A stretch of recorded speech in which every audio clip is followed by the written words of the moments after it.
Start कर रहे हैं ये नया चैप्टर बैलेंस ऑफ पेमेंट।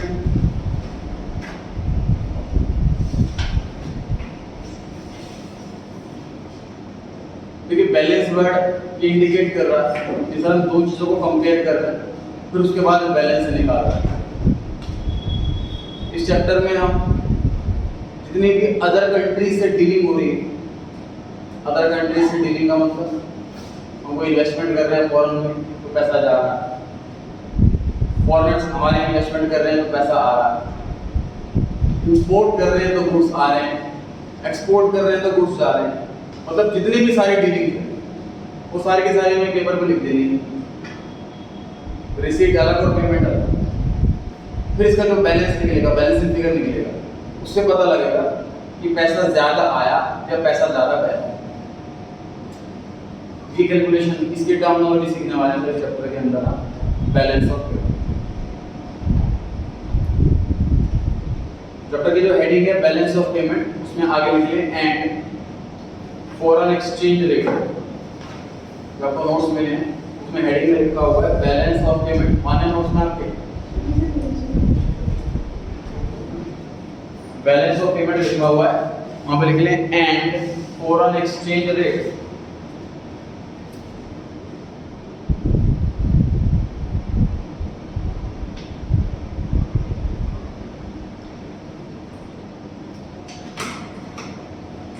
तो जब तक कंबाइंड नोट्स से लिए फॉरेन पहले बैलेंस ऑफ पेमेंट कंप्लीट कराया जाएगा, उस पे एक्स्ट्रा कुछ नहीं कराया जाएगा, फिर फॉरेन एक्सचेंज रेट वाले टॉपिक पर आएंगे।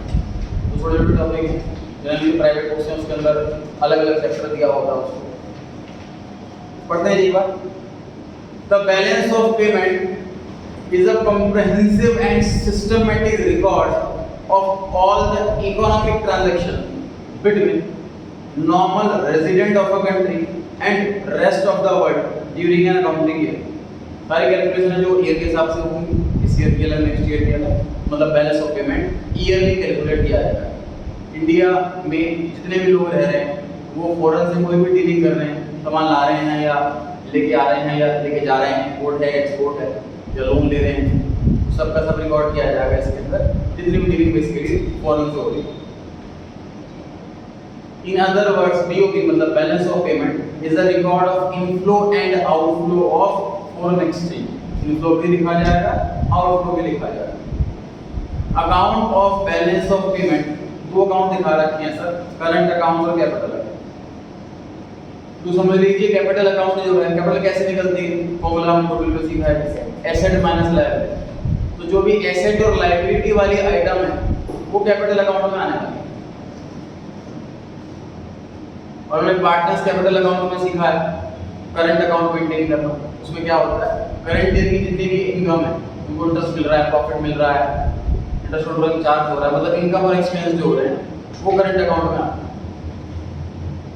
समझ लीजिए पी&एल अकाउंट। तो जो लोग एसेट और लायबिलिटी में चेंज आने वाली आइटम है वो कैपिटल अकाउंट में लिखेंगे, बाकी बची हुई आइटम करंट अकाउंट में लिखेंगे। पढ़ते हैं ये करंट अकाउंट में क्या लिखा हुआ है। The current account records exports and imports of goods in the country and services and unilateral transfer। Underline कीजिए इंपोर्ट है, एक्सपोर्ट एंड इंपोर्ट, इसको अंडरलाइन करो पहले, एक्सपोर्ट एंड इंपोर्ट। उसके बाद थोड़ा सा गैप देके अंडरलाइन करें गुड्स, फिर अंडरलाइन करें सर्विसेज, फिर अंडरलाइन करें यूनिलेटरल ट्रांसफर। ये क्या चीज है सर, यूनिलेटरल ट्रांसफर। यूनि का मतलब है सिंगल साइड होता है, वन होता है। जनरली जब भी किसी ट्रांजैक्शन होती है तो एक्सचेंज होता है बेसिकली। भाई मैं कुछ इंपोर्ट कर रहा हूँ, कुछ मशीन खरीद करके ला रहा हूँ तो पैसे भी तो दूंगा, या मैं एक्सपोर्ट कर रहा हूँ, कुछ बेच रहा हूँ तो पैसे भी तो लूंगा। मतलब हर ट्रांजैक्शन जो होती है वो बायलैटरल होती है। यूनिलैटरल का मतलब एक साइड से ट्रांसफर हो, सेकंड साइड से कुछ भी ना हो। ऐसा कैसे होता है, ऐसा गिफ्ट के केस में होता है। गिफ्ट के केस में बदले में रिटर्न में कुछ नहीं आता, बस जाता ही जाता है। तो गिफ्ट ले रहे हैं या गिफ्ट दे रहे हैं तो ये हो गई यूनिलैटरल ट्रांजैक्शन। क्लियर हो गई जी बात। और उसके अलावा इंपोर्ट एक्सपोर्ट गुड्स का भी और सर्विस का भी। सर सर्विस का इंपोर्ट कैसे हो सकता है?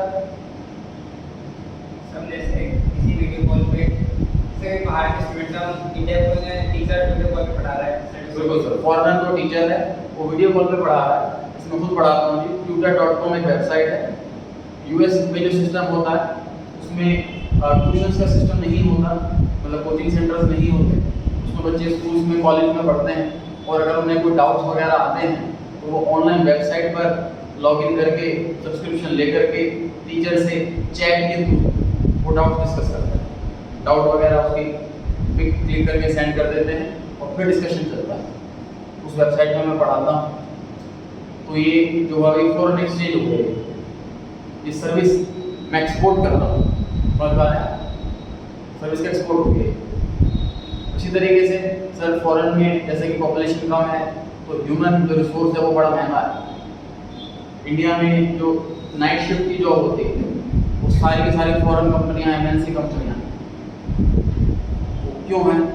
क्योंकि वो फॉरेनर कंपनी वाले क्या करते हैं कि अपनी कंट्री के अंदर ही अगर वो ब्रांचेस खोलेंगे तो स्टाफ बड़ा महंगा मिलेगा। तो वो लोग क्या करते हैं, अपनी ब्रांच खोल लेते हैं इंडिया में। यहाँ पर वैकेंसी नहीं है, यहाँ पर एक्सेस में जो है काम करने वाले लोग हैं तो कम रेट में, मतलब बहुत 3 to 4 टाइम्स कम रेट में सेम क्वालिफिकेशन ज़्यादा क्वालिफिकेशन के लोग मिल जाते हैं। तो वो सर्विस इंपोर्ट कर रहे हैं अपनी कंट्री, हम लोग एक्सपोर्ट कर रहे हैं। क्या क्या चीज़ पढ़ा सर? इंपोर्ट भी आ गया, एक्सपोर्ट भी आ गया, इंपोर्ट ऑफ गुड्स भी आ गया, एक्सपोर्ट ऑफ गुड्स भी आ गया, इंपोर्ट ऑफ सर्विस भी आ गया, एक्सपोर्ट ऑफ सर्विस भी आ गया और यूनिटरी ट्रांजैक्शन भी आ गई, मतलब सिंगल साइड जैसे कि इसी के नीचे लिखा हुआ जी कंपोनेंट ऑफ करंट अकाउंट के अंदर 3 बना रखे उन्होंने कैटेगरी। पहली कैटेगरी विजिबल आइटम, जो चीज दिखे गुड्स दिखते हैं उसका इंपोर्ट भी एक्सपोर्ट। उसके नीचे इनविजिबल आइटम जो ना दिखे, इंपोर्ट सर्विस का, एक्सपोर्ट सर्विस का। तीसरी आइटम यूनिलेटरल ट्रांसफर जो कि सिंगल साइड से। अब लिख लीजिए येलो लाइन करके यूनिलेटरल में single side example given. Underline करके लिखना है यूनिलेटरल में single side example given.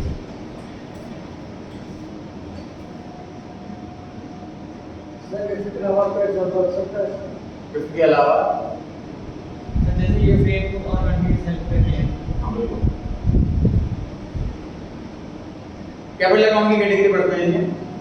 It records all such transactions between the normal resident and rest of the world which cause change in asset and liability. Capital asset और liability यही calculate होती है। अगर asset में change आएगा तो capital में change आएगा, लायबिलिटी में चेंज आएगा तो कैपिटल में चेंज आएगा। Components of capital account: foreign direct investment and portfolio investment। foreign direct investment मतलब हम डायरेक्ट इन्वेस्ट कर रहे हैं सर फॉरेन के अंदर, किसी और कंट्री के अंदर। पोर्टफोलियो मैनेजमेंट क्या होता है सर? पोर्टफोलियो का वर्ड का मीनिंग होता है सर एक पोर्टली इन्वेस्टमेंट की। सर फाइनेंस में हमें सिखाया जाता है don't put all the eggs in a single basket, मतलब सारे अंडे एक बाल्टी में मत रखो। बाल्टी गिर गई सारे अंडे फूट जाएंगे, मतलब ये कॉन्सेप्ट सिखाया जा रहा है कि हर एक अंडे को अलग बाल्टी में रखो कि अगर 2-3 बाल्टी गिरी फूटी 2-3 अंडे ही फूटेंगे, बाकी बच जाएंगे। कॉन्सेप्ट क्या सिखाया जा रहा है कि आपको कभी भी इन्वेस्टमेंट करनी और फॉरेन में इन्वेस्टमेंट करनी, एक ही कंट्री में सारा पैसा इन्वेस्ट मत करो, वो कंट्री डूब गई सारा पैसा डूब जाएगा। अपने इन्वेस्टमेंट को बाइफरकेट करके चलो। जैसे कुछ भी थिंकिंग होती है सर प्रॉपर्टी में वैल्यू बहुत बड़ी है, प्रॉपर्टी में इन्वेस्ट करते रहो पैसा, तो प्रॉपर्टी में ही इन्वेस्ट करता रहेगा।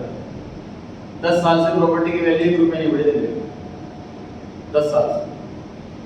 उसके पहले बहुत तेजी से बढ़ी, ऑलमोस्ट 10 टाइम्स हो गई थी, लेकिन उसके बाद 10 साल से stop.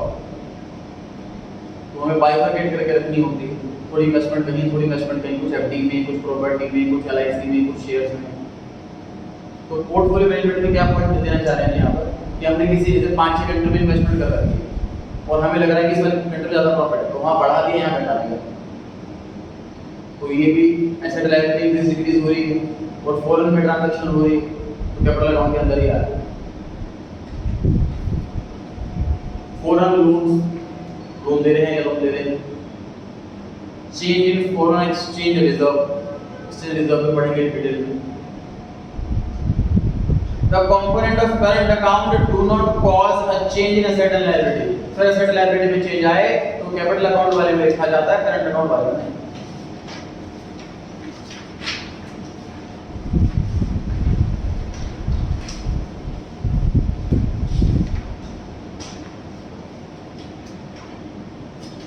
The component of capital account cause change in asset or liability status of the resident and the government of a country. तो एसेट लायबिलिटी में कोई कोई चेंज आएगा तभी कैपिटल अकाउंट के अंदर आएगा, सब कंपोनेंट है। अब एक नेक्स्ट टर्म है कि बैलेंस ऑफ ट्रेड। अभी जो हमने पढ़ा था वो था बैलेंस ऑफ पेमेंट, शॉर्ट में बीओपी। अब जो हम पढ़ रहे हैं ये बैलेंस ऑफ ट्रेड, अंडरलाइन करके लिखिए, शॉर्ट में बीओटी।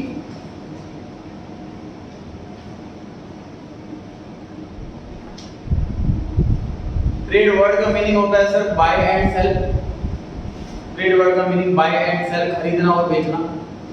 फॉरेन में अगर हम खरीद बेच रहे हैं तो इसको टेक्निकली इंपोर्ट एक्सपोर्ट बोलते हैं। अगर मैं एक्सपोर्ट कर रहा हूं तो बेसिकली मैं सेल कर रहा हूं, अगर मैं इंपोर्ट कर रहा हूं तो बेसिकली मैं बाय कर रहा हूं। तो फॉरेन में बाय सेल करना मतलब इंपोर्ट एक्सपोर्ट करना। तो बैलेंस ऑफ पेमेंट में भी तो यही था। बैलेंस ऑफ पेमेंट में कुछ चीजें एक्स्ट्रा भी थी, जैसे यूनिलैटरल ट्रांजैक्शन, वो ट्रेड नहीं हो रहा, कोई बाय सेल नहीं हो रहा। इन्वेस्टमेंट कर रहे हैं तो वो कोई ट्रेड नहीं हो रहा, कोई बाय सेल नहीं हो रहा। लोन ले रहे हैं तो वो कोई ट्रेड नहीं हो रहा, कोई इंपोर्ट एक्सपोर्ट नहीं हो रहा। तो अगर बैलेंस ऑफ पेमेंट में से सिर्फ इंपोर्ट एक्सपोर्ट ले लिया जाए, इंपोर्ट एक्सपोर्ट सिर्फ, तो वो बीओटी हो गया, बैलेंस ऑफ पेमेंट। सिर्फ इंपोर्ट एक्सपोर्ट देखा जाए तो बैलेंस ऑफ ट्रेड, सारी ट्रांजैक्शन देखा जाए तो बैलेंस ऑफ पेमेंट। क्लियर हो गई बात? सर्विसेज नहीं है।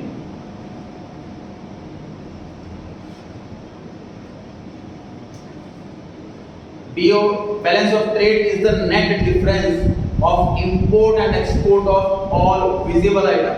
अंडरलाइन करना visible item और वहां लिखिए goods not services।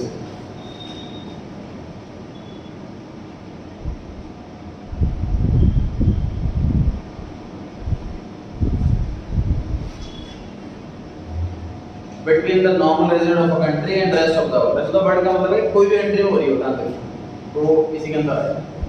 ठीक है जी, इंपोर्ट एक्सपोर्ट गुड्स की हो रही है तो बैलेंस ऑफ ट्रेड, बाकी सारी ट्रांजैक्शन बैलेंस ऑफ पेमेंट है। नेक्स्ट है जी ऑटोनोमस आइटम। इसके सेकंड लाइन में लिखा हुआ है मोटिव ऑफ प्रॉफिट। लाइन करें मोटिव ऑफ प्रॉफिट।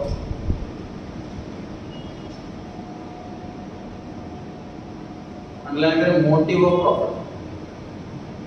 इसके जो नेक्स्ट टर्म है अकोमोडेटिंग आइटम, इसमें स्पेलिंग ठीक करनी है आपको। ACCOU लिखा हुआ, यू काट दीजिए। ACCO फिर उसके बाद MODATI। अकोमोडेटिंग वाली आइटम में प्रॉफिट लिख के काट दो।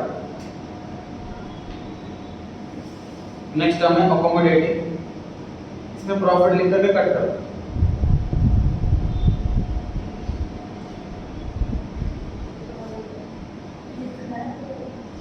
ऑटोनोमस में प्रॉफिट अंडरलाइन कर दिया और अकोमोडेटिंग में प्रॉफिट लिख करके क्रॉस कर दिया। नोट ध्यान दें, जो ट्रांजैक्शन मैं कर रहा हूं फॉरेन से प्रॉफिट के लिए तो वो ट्रांजैक्शन हुई ऑटोनोमस। जो मैं ट्रांजैक्शन कर रहा हूं जो प्रॉफिट के लिए नहीं कर रहा हूं वो ट्रांजैक्शन हुई अकोमोडेटिंग आइटम। क्लियर हुई बात? प्रॉफिट के लिए है ऑटोनोमस, प्रॉफिट के लिए नहीं है अकोमोडेटिंग। पढ़ते हैं एक बात, ऑटोनोमस वाला पढ़ लीजिए। Autonomous items are those items of balance of payment which are related to such transaction are determined by the motive of profit maximization and not to maintain equilibrium in the balance of payment।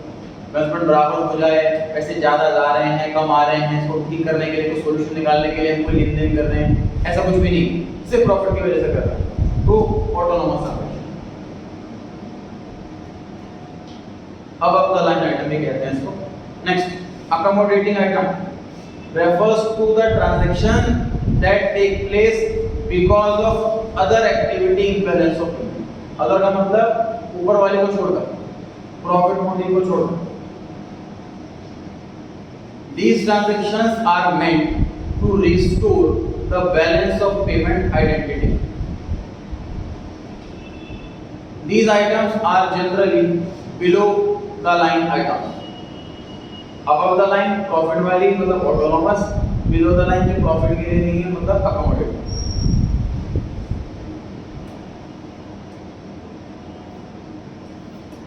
Next term है sir deficit of balance of payment. तो government वाले में पढ़ा है हमने word deficit और surplus. Deficit कब आता था? जब एक्सपेंडिचर ज्यादा होता था, रिसीट कम होती थी. अब बैलेंस ऑफ पेमेंट में भी सर पैसा मिलता भी है और पैसा जाता भी है. तो डेफिसिट कब आएगा? जब पैसा आएगा कम और जाएगा ज्यादा, मतलब पेमेंट ज्यादा है और रिसीट कम है. तो ऐसे बोलोगे आउटफ्लो ज्यादा है और इनफ्लो कम. पढ़ते हैं क्या?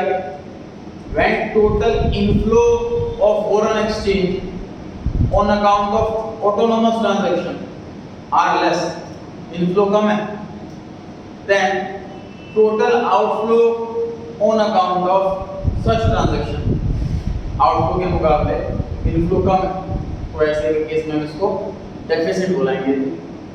Deficit in BOP, balance of. 5 minute लगाए, जितना जितना पढ़ा है हमने फटाफट से रीडिंग ले लें उसकी. जितना अभी तक पढ़ा है उसकी रीडिंग ले लें फटाफट से.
हाँ इनका एक्सपोर्ट करेंगे तो पैसा आएगा.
Accommodating items is the second line for क्या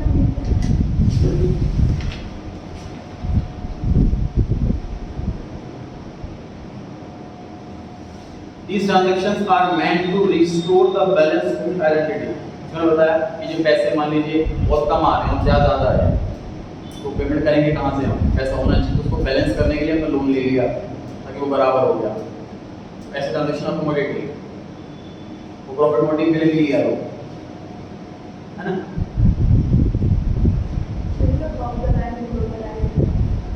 अब अगर लाइन को प्रॉफिट वाली लाइन मतलब प्रॉफिट के लिए अगर काम मतलब अब लाइन बोला हुआ है इसको कुछ हाईलाइट हो, हमारा काम हमारी लाइन इंक्रीज करे, दो लाइन प्रॉफिट के लिए।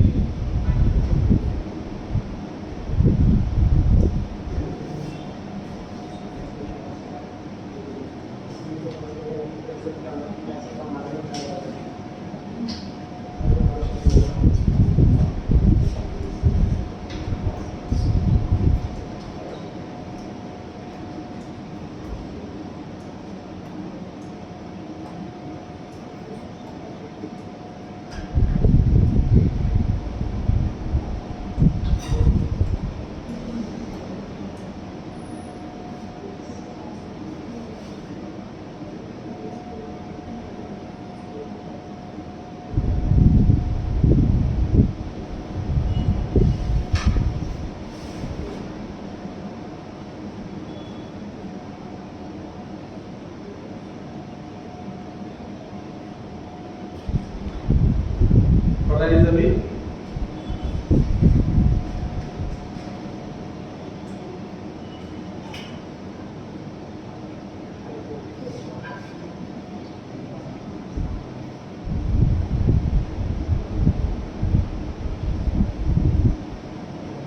गंजी 70 page number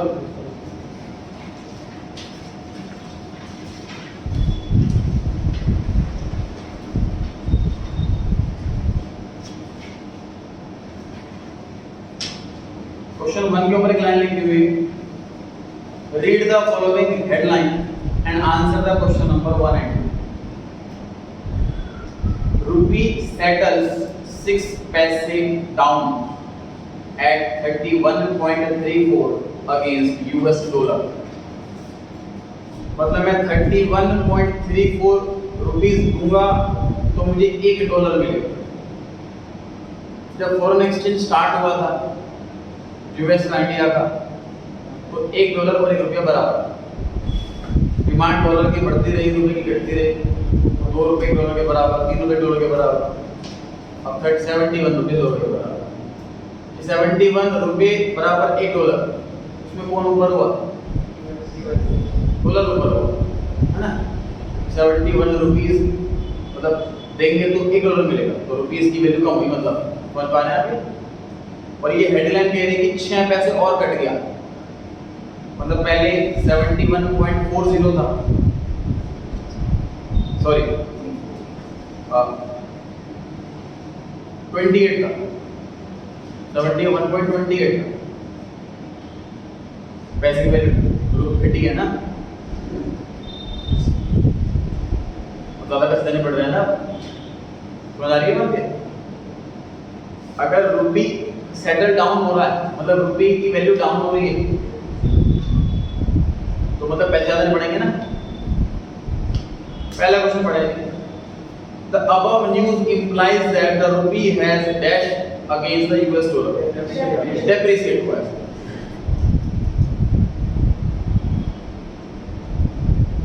second question, this change in the value of rupee unit lead to dash in the demand of dollar, increase होगी डॉलर की डिमांड की डिक्रीज होगी,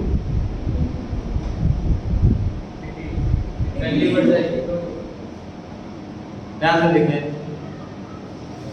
डॉलर महंगा हो रहा है कि सस्ता हो रहा है? महंगा हो रहा है ना, वो चीज़ अगर महंगी होती है तो उसकी डिमांड कम हो जाती है। 11th क्लास में पढ़ाएगा, increase in price leads to decrease in demand.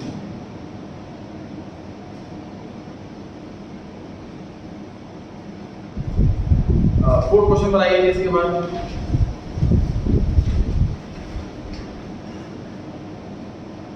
Export या इंपोर्ट कहाँ लिखे जाएंगे, कैपिटल अकाउंट की current account? Current account.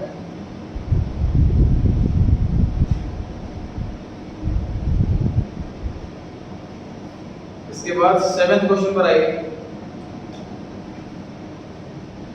BOT मतलब बैलेंस ऑफ ट्रेड, इसमें इंपोर्ट आता है और एक्सपोर्ट आता है। क्वेश्चन में कह रहा है कि सरप्लस है, मुझे बताइए पैसा इंपोर्ट से आता है कि एक्सपोर्ट से आता है? पैसा एक्सपोर्ट से आता है और सरप्लस आ रहा है, इसका मतलब पैसा आया ज्यादा है और गया कम, मतलब एक्सपोर्ट ज्यादा हुआ है और इंपोर्ट कम हुआ। कौन सा ऑप्शन सही लग रहा है? लास्ट वाला ऑप्शन, क्योंकि इसमें सिर्फ गुड्स ही आते हैं बैलेंस ऑफ ट्रेड में, सर्विसेज नहीं आती। तो जो टोटल वाले ऑप्शन है पहला और दूसरा वो तो गलत है ना, सर्विस नहीं आएंगे, सिर्फ गुड्स आएंगे। लास्ट वाला 12th क्वेश्चन पर आ गए जिसके बाद following is not a part of current account of BOT. Balance of payment में कौन सी चीजें नहीं आती वो हमें ढूंढनी है। कौन सी नहीं आती? एफडीआई फॉरेन डायरेक्ट इन्वेस्टमेंट, ये करंट अकाउंट में नहीं, कैपिटल अकाउंट में आती है। ये ना इंपोर्ट है ना एक्सपोर्ट है ना यूनिलैटरल।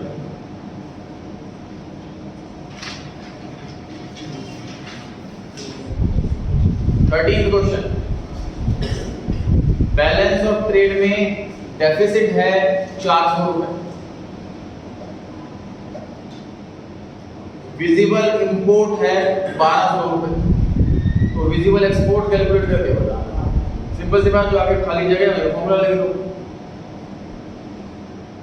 ये balance of trade, deficit in balance of trade is equal to, deficit आ रही है इसका मतलब इंपोर्ट ज्यादा कि एक्सपोर्ट ज्यादा? इंपोर्ट ज्यादा। डेफिसिट आ रही है मतलब पैसा आया कम है गया ज्यादा है, पैसा इंपोर्ट में ज्यादा एक्सपोर्ट में आता है, तो पैसा गया ज्यादा, इंपोर्ट ज्यादा हुआ एक्सपोर्ट कम हुआ, और 400 रुपए का फर्क है दोनों में। इंपोर्ट अगर 1200 रुपए का हुआ है तो एक्सपोर्ट कितना हुआ होगा? 800 रुपए, 400 रुपए का।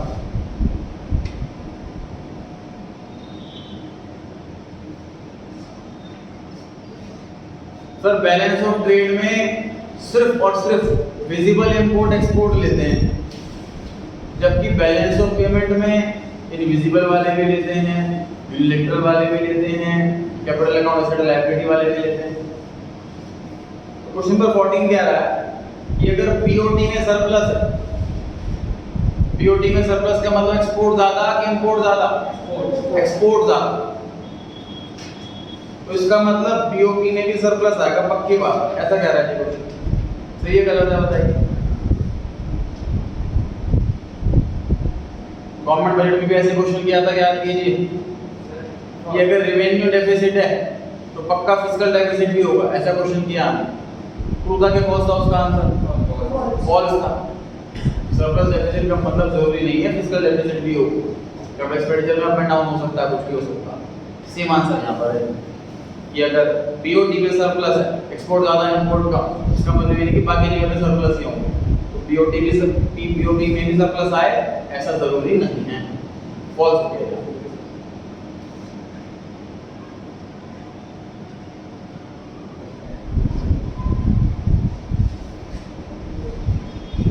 क्वेश्चन रीड लीजिए, जो क्वेश्चन कर रहे हैं रीड कर लीजिए एक बार फटाफट से। जो क्वेश्चंस किए हमने अभी 1 से लेकर यहां तक रिमेंड करवाया वही वाले पर, तो रीड कर लीजिए फटाफट से।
कर लिया क्वेश्चन, डाउट नहीं है कोई, जा सकते हैं। उसी वेट करने के सारे जो बनाए हैं वो डाउट हो गए।